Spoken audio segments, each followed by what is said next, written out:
चलो आज का मीटिंग रिकॉर्ड करने की कोशिश भी करते हैं। I have not done it हाँ, प्रीवियसली। चलो यस यस सर, आपका हाँ रिकॉर्डिंग का आया था sir, okay. Meeting recorded. Screen दिख रहा है अभी? यस सर, रिस्किंग क्लियर दिखा सर। ओके। तो पहला क्वेरी अपना है आईडीएफसी फर्स्ट बैंक का। बाइंग प्राइस कितना है विनोद जी आपका? 53। हाँ 53.8 पकड़ ओके। लिए सर। तो अभी तो ये फॉलिंग चैनल में था, फॉलिंग हम्म। वेज। आप इसको देख सकते हैं, फॉलिंग वेज है और अच्छा ब्रेकआउट देके बाहर निकला है।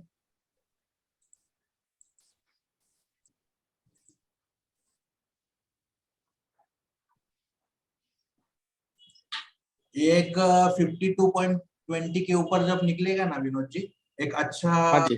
अच्छा बाउंस बैक मिलेगा आपको। रुकना है, एग्जिट नहीं करना है। अच्छा वेट करो सर, वेट वेट कर करो सकते। वेट करो। 67 पे जब आ जाएगा ना तो मुझे एक बार रिमाइंड करो कि 67 पे आ चुका है, 67.50।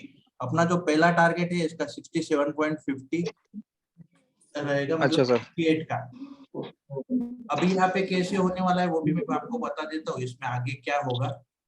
यहाँ पे हम्म। ऑलरेडी एक शोल्डर बन चुका है, ये एक हेड बन चुका है।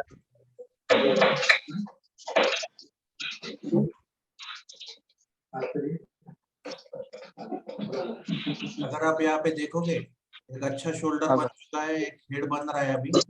यहाँ पे जाके थोड़ा रिट्रेस होगा, वहां पर से शोल्डर बनेगा। तो यस सर। मोस्टली ऐसा पैटर्न आएगा इनवर्स हेड एंड शोल्डर का। तो टारगेट 1 अचीव हो जाएगा अपना जल्दी ही 68 का। और उसके बाद फिर रिव्यू करेंगे, मुझे 68 पे आने के बाद एक बार बताओ क्या, तो मुझे रिमाइंड करके दो 68 पे आने के बाद, फिर देखते हैं। ठीक है सर। वो 68 का सर आई थिंक मुझे लगता है 1 क्वार्टर वेट करना पड़ेगा सर, रिजल्ट के 1 क्वार्टर रिजल्ट के लेकर। नहीं ठीक है ना। एग्जिट एग्जिट तभी करेंगे हम जब हम प्रॉफिट में रहेंगे, लॉस में कोई कंपनी नहीं निकालेंगे, नहीं लॉस में नहीं निकालना है। और अच्छा पैटर्न है, जाएगा ऊपर, टेंशन नहीं लेना है, क्वार्टर की जरूरत नहीं है उसको। ऐसा कोई नहीं है, ऐसा कोई रूल नहीं है कि वो क्वार्टर पे ही डिपेंड करेगा। अभी जो बैंक निफ्टी बैंक हम डिस्कस करेंगे ना, निफ्टी बैंक में अच्छा पैटर्न बना हुआ है। तो जैसे ही निफ्टी बैंक ऊपर जाएगा तो सब शेयर्स ऊपर जाएंगे। तो मुझे लगता है जिन्होंने भी बैंकिंग सेक्टर में पैसे डाले हुए, तो एग्जिट करने का नहीं सोचना है, रुक जाना है। जिस तो आईडीएफसी का अपना जो भी लेट पार्टिसिपेंट्स है उनके लिए आईडीएफसी फर्स्ट बैंक का हमारा पहला टारगेट है 68। अगर किसी के पास है तो वेट कीजिए, एग्जिट नहीं करना है। टारगेट उसके उससे भी ऊपर रहने वाला है अपना 80 82 का टारगेट मिलेगा अपने को। कितने दिन में मिलेगा अगर ये पूछोगे, तो ये पैटर्न जो बना है 1/3/2021, तो मुझे लगता है 3-4 महीने में अपना टारगेट आ जाएगा। और किसी की कुछ क्वेरी है शेयर से रिलेटेड, मैसेज बॉक्स में डालिए।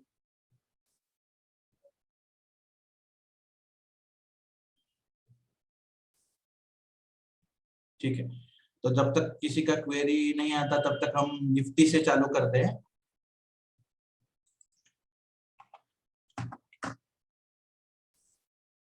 तो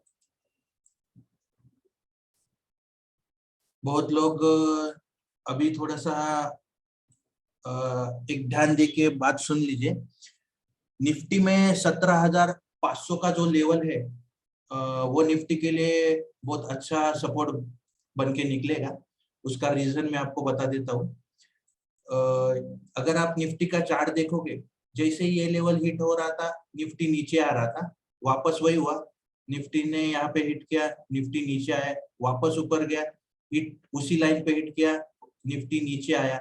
लेकिन इस बार देखिए क्या हो रहा है, निफ्टी ने उसी लाइन को हिट किया, ब्रेकआउट मिला, नीचे आया, लेकिन बहुत अर्ली उसमें बाइंग आ रही है। अगर हम इस जोन को मार्क करेंगे, अगर ये पूरा जोन हम मार्क करते हैं, तो एक बढ़िया कंसोलिडेशन जोन निकल के आ रहा है निफ्टी के लिए। तो निफ्टी यहाँ से एक्सपेक्टेड था कि निफ्टी वापस जो पहले पैटर्न बनाए उसी की तरह हमें एक फॉल निफ्टी में दिख सकता था, लेकिन यहाँ पे अगर आप देखोगे तो जो 17,400 का सपोर्ट है, तो जो भी ट्रेडर्स लोग है यहाँ पे, तो 17,400 हमारा स्टॉप लॉस हो जाता है, 17,400 का। इसके नीचे निफ्टी आना फिलहाल मुश्किल है। अभी कल की निफ्टी की क्लोजिंग थी 17,833। हम ऑप्शन चेन भी देखते हैं, ऑप्शन चेन में क्या है। तो मुझे लगता है कि अभी निफ्टी में जैसे थोड़ा भी गिरावट होगा तो बाइंग का अपॉर्चुनिटी है हमारे लिए। 17,500 का एक स्ट्रॉन्ग सपोर्ट है, अगर 17,500 के अराउंड निफ्टी आता है तो जरूर बाय करना है। एक बार ऑप्शन चेन में देख लेते हैं निफ्टी का सपोर्ट।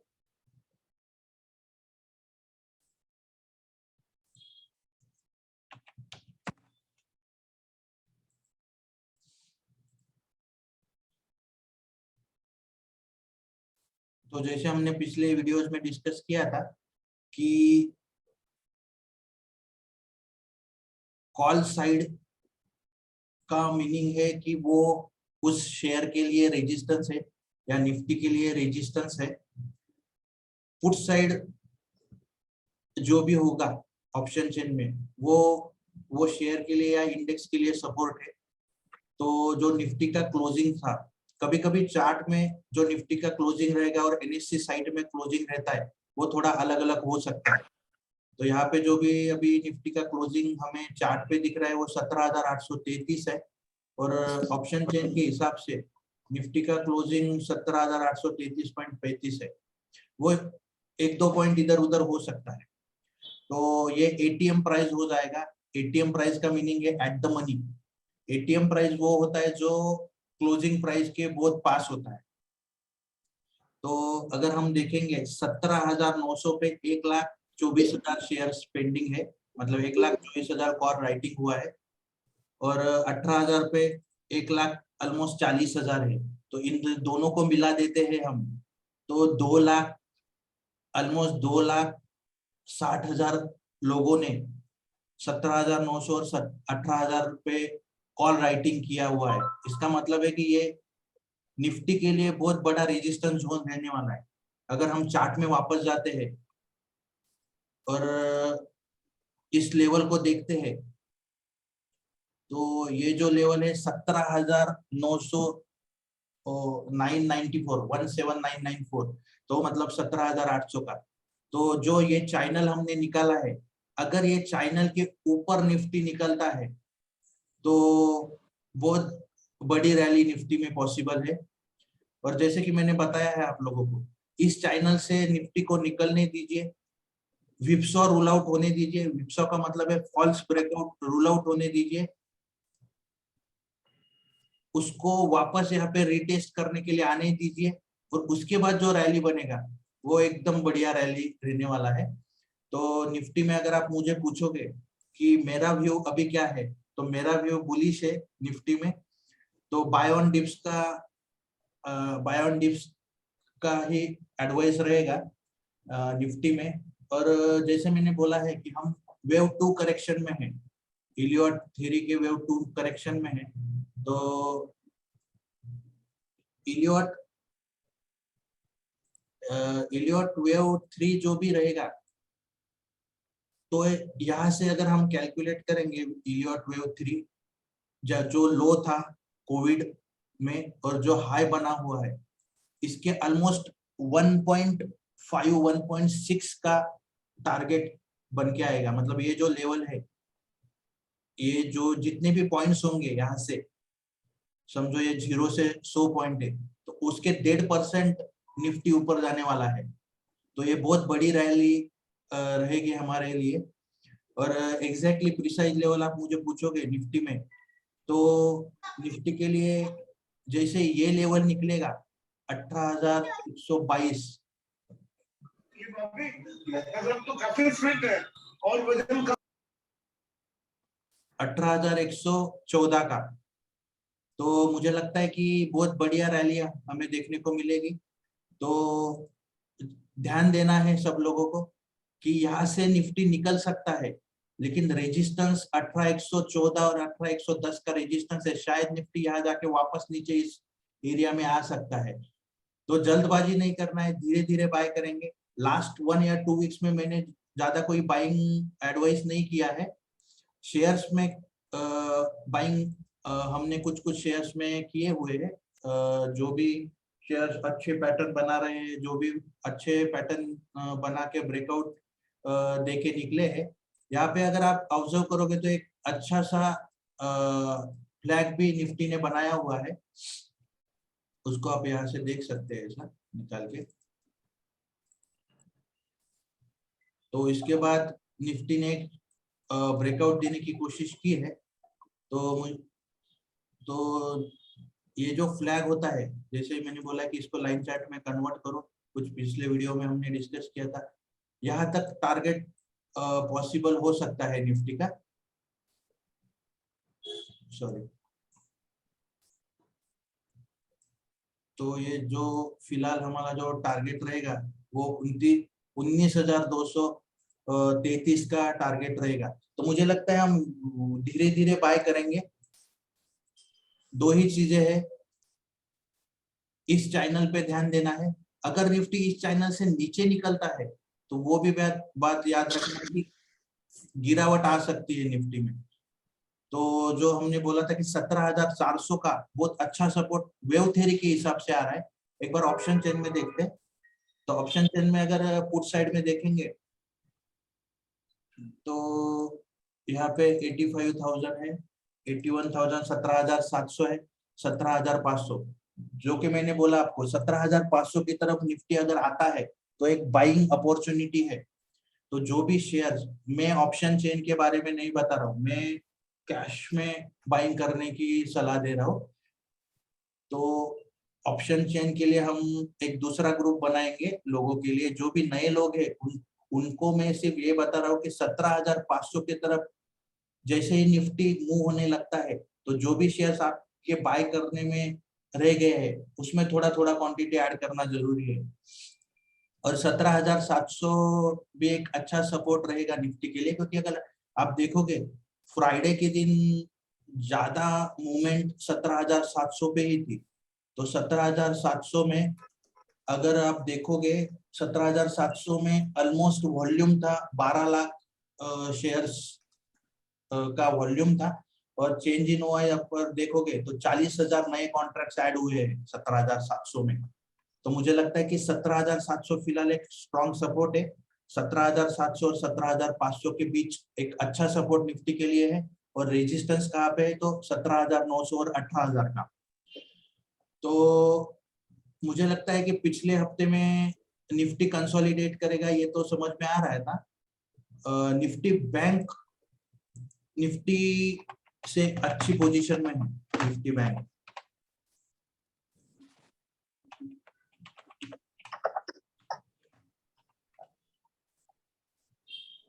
तो ये निफ्टी बैंक का चार्ट ऑलरेडी हमने टेलीग्राम पे डिस्कस किया हुआ था। तो निफ्टी बैंक ने दो चीजें की हुई है पिछले हफ्ते में। ये जो प्रीवियस टॉप था गिरते हुए, ये जो प्रीवियस टॉप बनाया था, इसको सक्सेसफुली निकाला है। और ये मैं हटा देता हूँ 2 मिनट के लिए। तो ये तो एक अच्छी चीज हुई थी, ये टॉप निकल चुका था। और अगर हम यहाँ पे एक चैनल बनाते हैं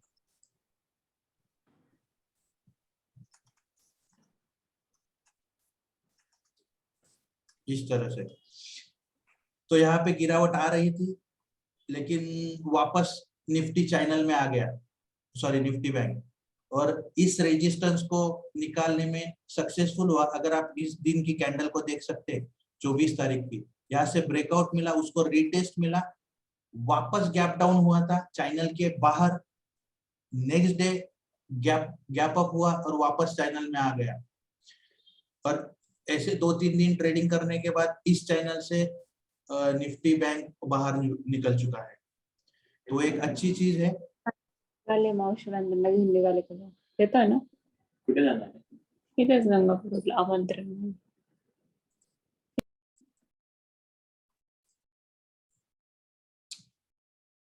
मुझे लगता है सब लोगों ने अपने माइक पे ध्यान दीजिए, ऑफ कर लीजिए। अभी नेक्स्ट जो रेजिस्टेंस था निफ्टी बैंक को, अगर आप यहाँ पे देखोगे,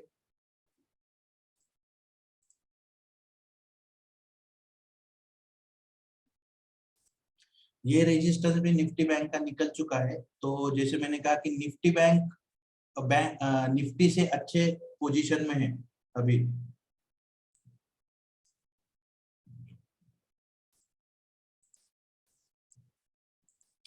और एक चीज आपको मैं दिखाना चाहता था कि अगर हम जो मदर कैंडल के बारे में डिस्कस करते हैं, तो अगर इस ग्रीन कैंडल को आप ध्यान से देखोगे तो एक मदर कैंडल की तरह ही वर्क कर रही थी। इंट्रा बहुत दिनों तक ये कैंडल के बीच में निफ्टी बैंक ट्रेड कर रहा था। जैसे मदर कैंडल से बाहर निकले, अच्छी तरह से उसमें बाइंग ऑब्जर्व हुई, और इसमें भी एक बड़ा फ्लैग बन रहा है। आपने अगर निकाला होगा ऑलरेडी, तो इसमें भी एक बड़ा फ्लैग पैटर्न बन रहा है। यहाँ पे आप देख सकते हैं कि कुछ लोगों ने बीच में ड्राइंग भेजी थी मुझे कि ये पैटर्न बराबर है कि नहीं। तो आपको दो चीजें ध्यान में रखनी है, दो सपोर्ट पॉइंट होने चाहिए और दो रेजिस्टेंस पॉइंट एटलीस्ट होने चाहिए कोई भी पैटर्न को कंप्लीट होने के लिए। तो यहाँ पे देख सकते हैं कि दो सपोर्ट पॉइंट हमें मिल रहे हैं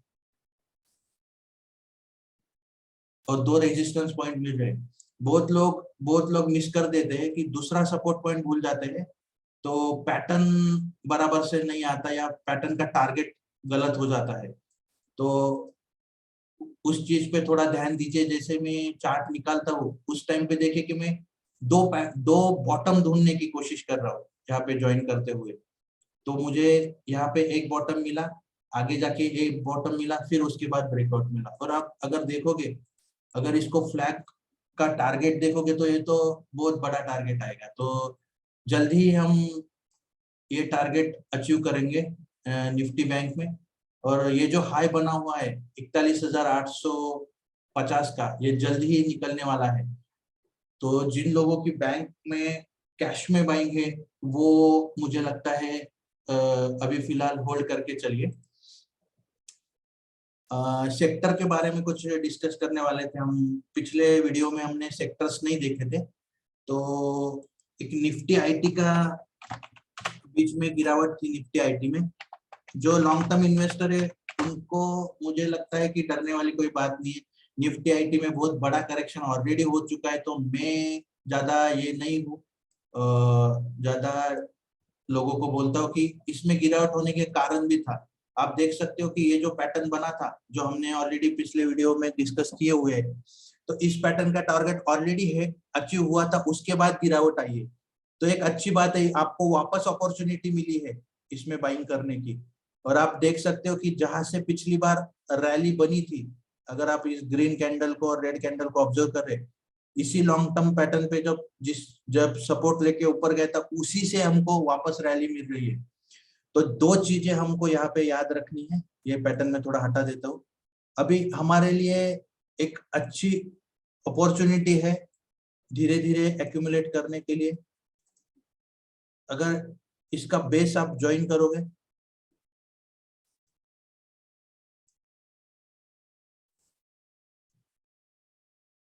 तो ये एक निफ्टी आईटी के लिए एक अच्छा सपोर्ट रहेगा। तो ये हमारा स्टॉप लॉस की तरह काम करेगा। और मुझे लगता है कि जैसे हमने डिस्कस किया था पिछले एक दो वीडियो में, जब भी कोई शेयर रेजिस्टेंस लाइन पे बार बार आके रुकता है, तो एक दिन वो रेजिस्टेंस लाइन क्रॉस करके निकल जाता है।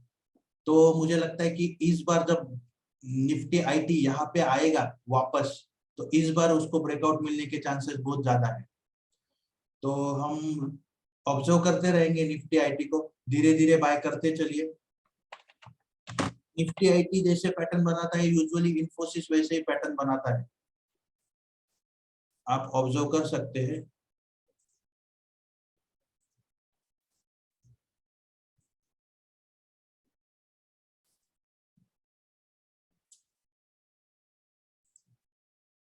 तो यहाँ पे आप देख सकते हैं कि गिरावट हुई थी, निगेटिव ब्रेकआउट की तरह इन्फोसिस जा रहा था, लेकिन फ्राइडे के दिन उसमें बहुत बढ़िया रिकवरी देखने को मिले।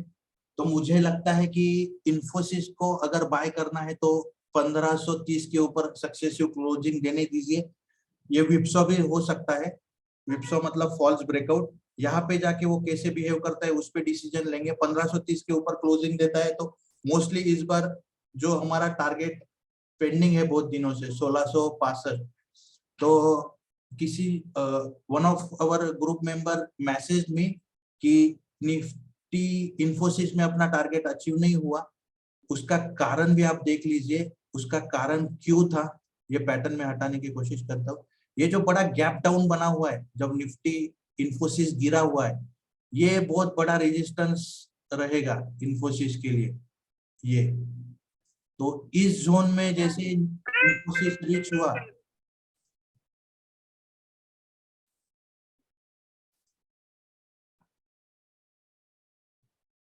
तो जैसे इस जोन में इन्फोसिस रीच हुआ, देख सकते हैं आप रेड कैंडल का जो टॉप है वहीं से उसको रिट्रेसमेंट मिला है, वहीं से उसको प्रेशर मिला है, ऑलमोस्ट उसी जगह से प्रेशर मिला है। तो मुझे लगता है कि इस बार शायद इन्फोसिस वो प्रेशर निकाल लेगा। तो अपना पहला सेक्टर हो गया है निफ्टी आईटी का। एक मिड कैप अच्छा सेक्टर दिख रहा है मिड कैप का, ये मैंने ट्रेडिंग व्यू में आपके लिए ओपन करके रखा था। तो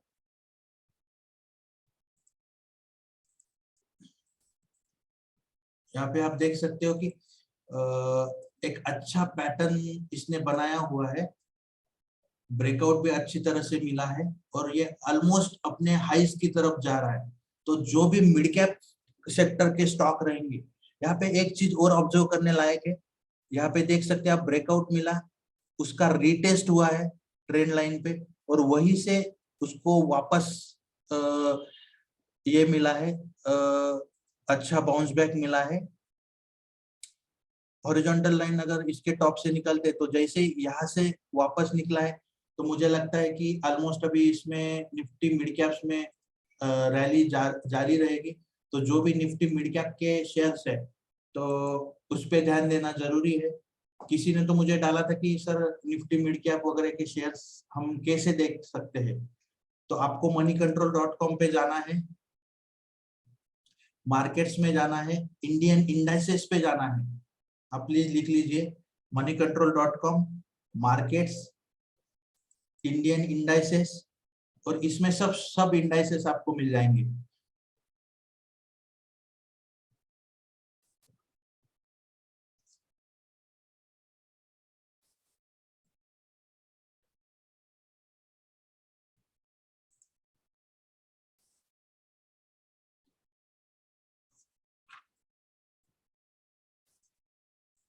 हम वापस आएंगे, एक बार वापस कोशिश करते। हाँ, तो यहाँ पे आप देख सकते हैं कि Nifty 50, Nifty bank, Nifty mid cap 100, Nifty next 50, यहाँ पे सब इंडाइसेस आपको मिल जाएंगे। तो अगर हम निफ्टी मिड कैप 50 देखते हैं तो आरती इंडस्ट्रीज, आपने देखा होगा कि मैंने 5-6 दिन पहले अपने टेलीग्राम चैनल पे आरती इंडस्ट्रीज को बाय करने के लिए कहा था बहुत सारे लोगों को। इसमें बहुत सारे शेयर्स है, इसका ये मतलब नहीं हो जाता कि ये सब फंडामेंटली स्ट्रॉन्ग शेयर्स है। आपको इसमें से फंडामेंटली स्ट्रॉन्ग शेयर्स खुद देखने हैं। इनको निफ्टी के इसमें लिया गया है, इसका मतलब ये नहीं है कि ये सब स्ट्रॉन्ग शेयर्स होंगे। तो हम वापस एक बार आरती इंडस्ट्रीज का चार्ट देख लेते हैं, और मुझे लगता है कि आरती इंडस्ट्रीज में अभी भी चांस है। जो भी स्विंग ट्रेडर है, हाँ, तो ये आप देख सकते हो एक बढ़िया पैटर्न बना के आरती इंडस्ट्रीज अपने इससे बाहर निकलने की कोशिश कर रहा है। इसमें जो ब्लैक कलर है ये डिफरेंट पैटर्न था। जो ब्लैक कलर का राउंडिंग बॉटम है, सॉरी, ये जो राउंडिंग बॉटम है इसका जो टारगेट है, मीटिंग अगर एंड होती है तो हम 10 मिनट में इसी लिंक से वापस ज्वाइन होंगे। साउंड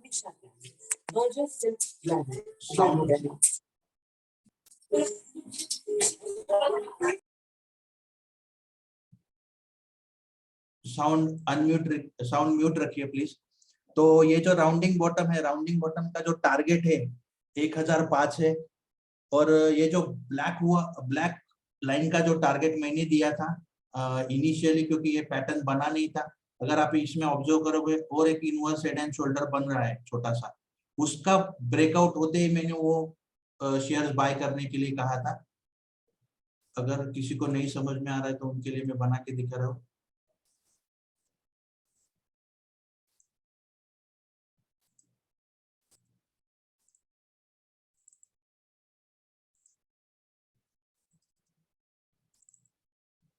तो जिस दिन मैंने बाय करने के लिए कहा था, तो उस दिन इसका ब्रेकआउट मिल रहा था और राउंडिंग पैटर्न का ब्रेकआउट पेंडिंग था। तो जिस दिन हमने बाय किया उस दिन हमारे लिए पहला टारगेट था 939, और जिन्होंने राउंडिंग बॉटम के लिए बाय किया है उनके लिए पहला टारगेट है 1005। लेकिन मुझे नहीं लगता कि ज्यादा टारगेट के बारे में सोचना है। जहां से शेयर गिरा है बेसिकली वो उसको वापस वहां जाना ही है। तो केमिकल सेक्टर का एक अच्छा शेयर है मिड कैप में। I am already investor in it, so disclaimer है, ये मेरे पोर्टफोलियो में ऑलरेडी है और ये मार्च 2020 से मेरे पोर्टफोलियो में है। तो आप यहाँ पे देख सकते हैं ये जो ट्रेंड लाइन मैंने निकाली है इसको रिस्पेक्ट कर रहा है ये शेयर। ये इसको निकाल लेते हैं वापस। तो यहाँ से ब्रेकआउट मिला था, वो रीटेस्ट हुआ, वापस उसी ट्रेंड लाइन का सपोर्ट लेके वो ऊपर जाने की कोशिश कर रहा है। तो मुझे लगता है कि जो स्विंग ट्रेडर है वो 1005 और 1100 के टारगेट के लिए प्ले कर सकते हैं, और जो इन्वेस्टर है उनके लिए तो कोई प्रॉब्लम ही नहीं, वो शेयर्स अभी भी बाय कर सकते हैं। इसके साथ हमने एक दो शेयर और दिए थे मिड कैप सेक्टर से, तो जो कि मैं बता रहा था कि मिड कैप को कैसे देखना है। तो निफ्टी मिड कैप 100 में आपको देखना है, इसमें सब शेयर अच्छे नहीं है। बालकृष्ण इंडस्ट्रीज, बहुत लोगों का सवाल था कि बालकृष्ण इंडस्ट्रीज में क्या करना है, तो एक बार देख लीजिए बालकृष्ण इंडस्ट्रीज में। बालकृष्ण इंडस्ट्रीज आप अगर देखोगे ये जो मदर कैंडल बना हुआ है इसको निगेटिव नहीं कर पाई, तो इसके कारण उसमें फॉल आया है। तो बालकृष्ण इंडस्ट्रीज में वेट करेंगे। अभी फिलहाल जो भी लोग इन्वेस्टेड है वो इसमें रुक सकते हैं। इस मदर कैंडल को नहीं निगेटिव कर पाया बालकृष्ण इंडस्ट्रीज, जो फॉल आया था थोड़ा सा बाउंस बैक आया, और वापस इसका लो निकलने के बाद जो मैं चैनल की बात करता हूँ, तो यहाँ पे आप एक चैनल डाल के देख सकते हैं। जब भी मैं कभी बताता हूँ कि इस शेयर को इसके ऊपर जाने के बाद ही लेना है, तो बहुत लोग बोलते हैं कि वो तब महंगा हो जाता है। लेकिन अगर आप देख सकते हो इसमें, अगर आप यहाँ पे कहीं पे भी बाय करते हो उसको, तो आज उसके भी वो नीचे रह सकता था। तो मुझे लगता है कि ट्रेडिंग और इन्वेस्टमेंट के जो रूल्स है अपने, वो सेम है। एवरेज करना है तो वेट कीजिए नए ब्रेकआउट, क्योंकि शेयर कब कितना फॉल होगा वो कोई नहीं बोल सकता, कितने परसेंटेज फॉल होगा वो भी नहीं बोल सकते। तो इसलिए जब भी एवरेज करना है तो ब्रेकआउट पे एवरेज कीजिए। तो बालकृष्ण इंडस्ट्रीज में वेट करेंगे। बालकृष्ण इंडस्ट्रीज निगेटिव ब्रेकआउट में है अभी फिलहाल। तो MACD में भी सेल सिग्नल दिखा रहा है। तो यहाँ पे आप देख सकते हैं कि एक फॉल्स ब्रेकआउट हुआ बालकृष्ण इंडस्ट्रीज का। तो एक फॉल्स ब्रेकआउट प्रूव हुआ, वापस वो अपने चैनल में आ चुका है। तो अभी हमारे लिए बालकृष्ण इंडस्ट्रीज तभी ऊपर जा सकता है जब वो इस लेवल को क्रॉस करे। 2450 का एक स्ट्रॉन्ग रेजिस्टेंस लेवल रहेगा।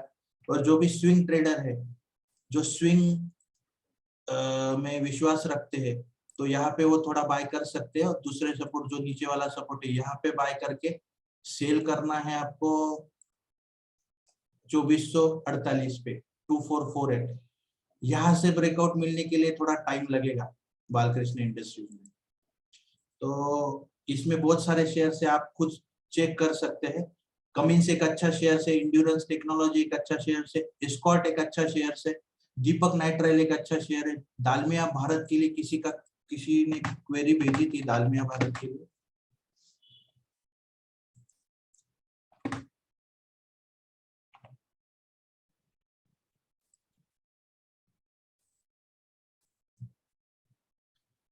तो दालमिया भारत ऑलमोस्ट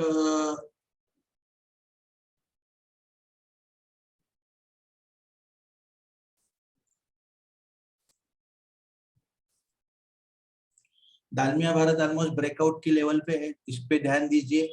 अगर ये या इसके ऊपर क्लोजिंग देता है, ये एक अच्छा चैनल है या इसके लिए। और एक बढ़िया पैटर्न दालमिया भारत ने बनाया हुआ है, इनवर्स हेड एंड शोल्डर आपको दिख रहा होगा। हम इसी के ब्रेकआउट के लिए इंतजार कर रहे हैं बहुत दिनों से। तो इसका जैसे ब्रेकआउट हुआ, एक अच्छा टारगेट हमें मिलेगा, तो ये अपना टारगेट 1 हो जाएगा जो प्रीवियस टॉप था। और इसका जो भी बॉटम रहेगा उससे हम अगर सपोर्ट लाइन निकालते हैं, हमेशा लाइन चार्ट में जरूर कन्वर्ट कीजिए टारगेट निकालने के लिए।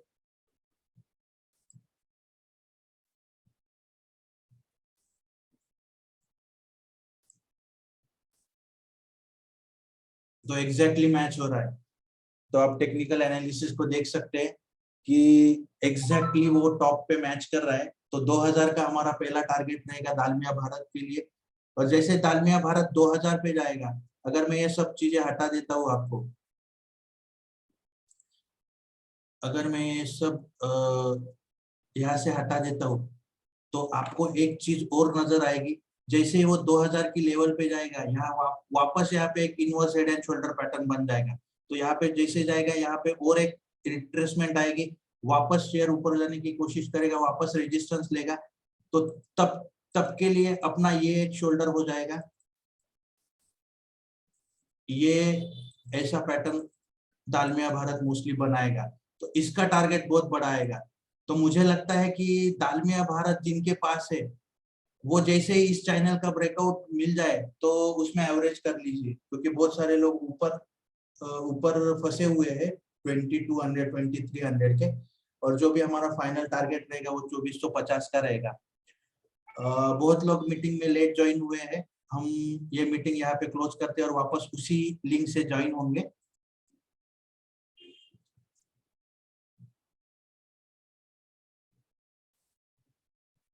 तो आपको सबको रिक्वेस्ट है कि उसी लिंक से वापस ज्वाइन हो जाइए।